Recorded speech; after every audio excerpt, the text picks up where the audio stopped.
Assalamualaikum warahmatullahi wabarakatuh. Selamat pagi dan salam sejahtera untuk ayah, bunda, dan anak-anak hebat yang ada di rumah, yang tentunya masih semangat dan tetap menjaga protokol kesehatan.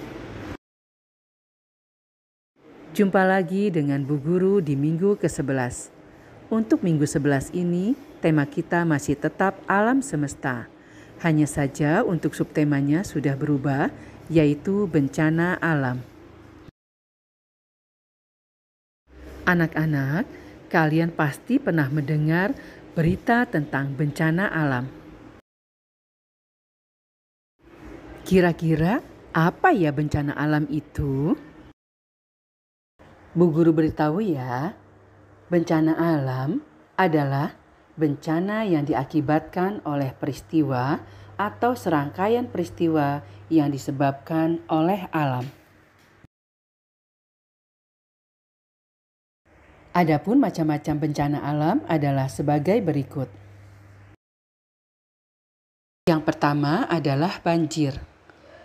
Banjir merupakan peristiwa alam yang sering kali terjadi pada musim hujan. Terjadinya banjir disebabkan oleh aliran air yang berlebihan merendam daratan.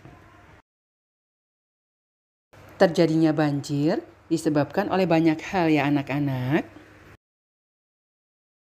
Bisa disebabkan karena hujan lebat yang terus-menerus, atau daerah yang datarannya lebih rendah karena luapan air akan mengalir dari tempat yang tinggi ke tempat yang rendah.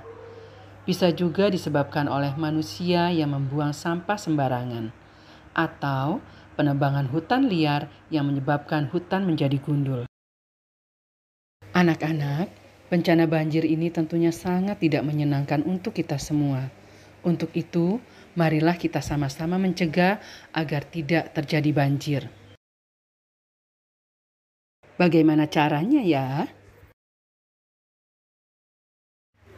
Benar sekali, kita tidak boleh menebang pohon sembarangan. Kita juga harus membuang sampah pada tempatnya dan selalu menjaga kebersihan lingkungan dengan cara membersihkan saluran air yang tersumbat. Yang kedua adalah tanah longsor. Tanah longsor merupakan peristiwa yang terjadi karena pergerakan batuan atau tanah yang jatuh dari tempat yang tinggi ke tempat yang rendah. Tanah longsor biasanya terjadi pada musim hujan. Tanah longsor sering terjadi di daerah pegunungan, bukit, lereng yang curam, maupun tebing.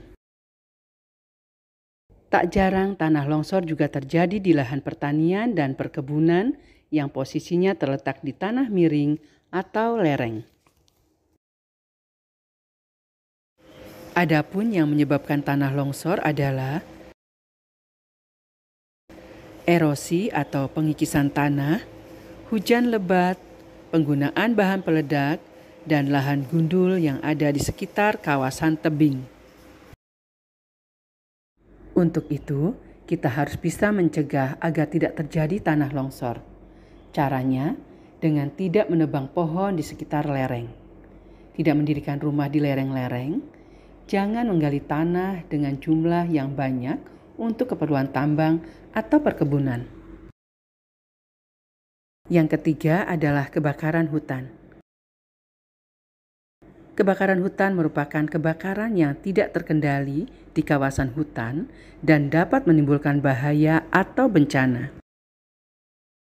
Adapun yang menjadi penyebab kebakaran hutan adalah musim kemarau yang panjang sehingga muncul panas dari lapisan dalam tanah. Bisa juga karena ulah manusia yang membuka lahan baru, baik untuk pertanian maupun perkebunan. Atau karena pembakaran liar yang biasa disebut illegal logging, sehingga api tidak terkendali dan merambat ke area hutan. Biasanya jika terjadi kebakaran hutan akan menimbulkan asap yang sangat banyak, dan itu sangat mengganggu pernapasan, lalu lintas kendaraan, dan penerbangan. Kebakaran hutan juga harus kita cegah ya anak-anak, dengan cara memberi pengertian pada masyarakat agar tidak membakar hutan secara liar, melakukan reboisasi atau penghijauan kembali, dan siap siaga menjaga hutan jika terjadi kebakaran kecil harus segera dipadamkan. Anak-anak, selain dari banjir, tanah longsor, dan kebakaran hutan, masih banyak loh bencana alam yang lainnya seperti angin puting beliung, kekeringan, dan badai. Untuk yang lainnya itu, anak-anak bisa bertanya pada ayah dan bunda ya. Pesan Bu Guru, karena Indonesia terletak di daerah yang rawan bencana, anak-anak harus bisa melakukan pencegahan seperti yang Bu Guru sampaikan tadi ya. Agar kita semua terbebas dan selamat dari bencana alam. Sampai di sini pembahasan kita tentang bencana alam. Jumpa lagi di minggu berikutnya, tentunya dengan materi yang pasti lebih menarik lagi. Assalamualaikum warahmatullahi wabarakatuh. Selamat pagi dan sampai jumpa.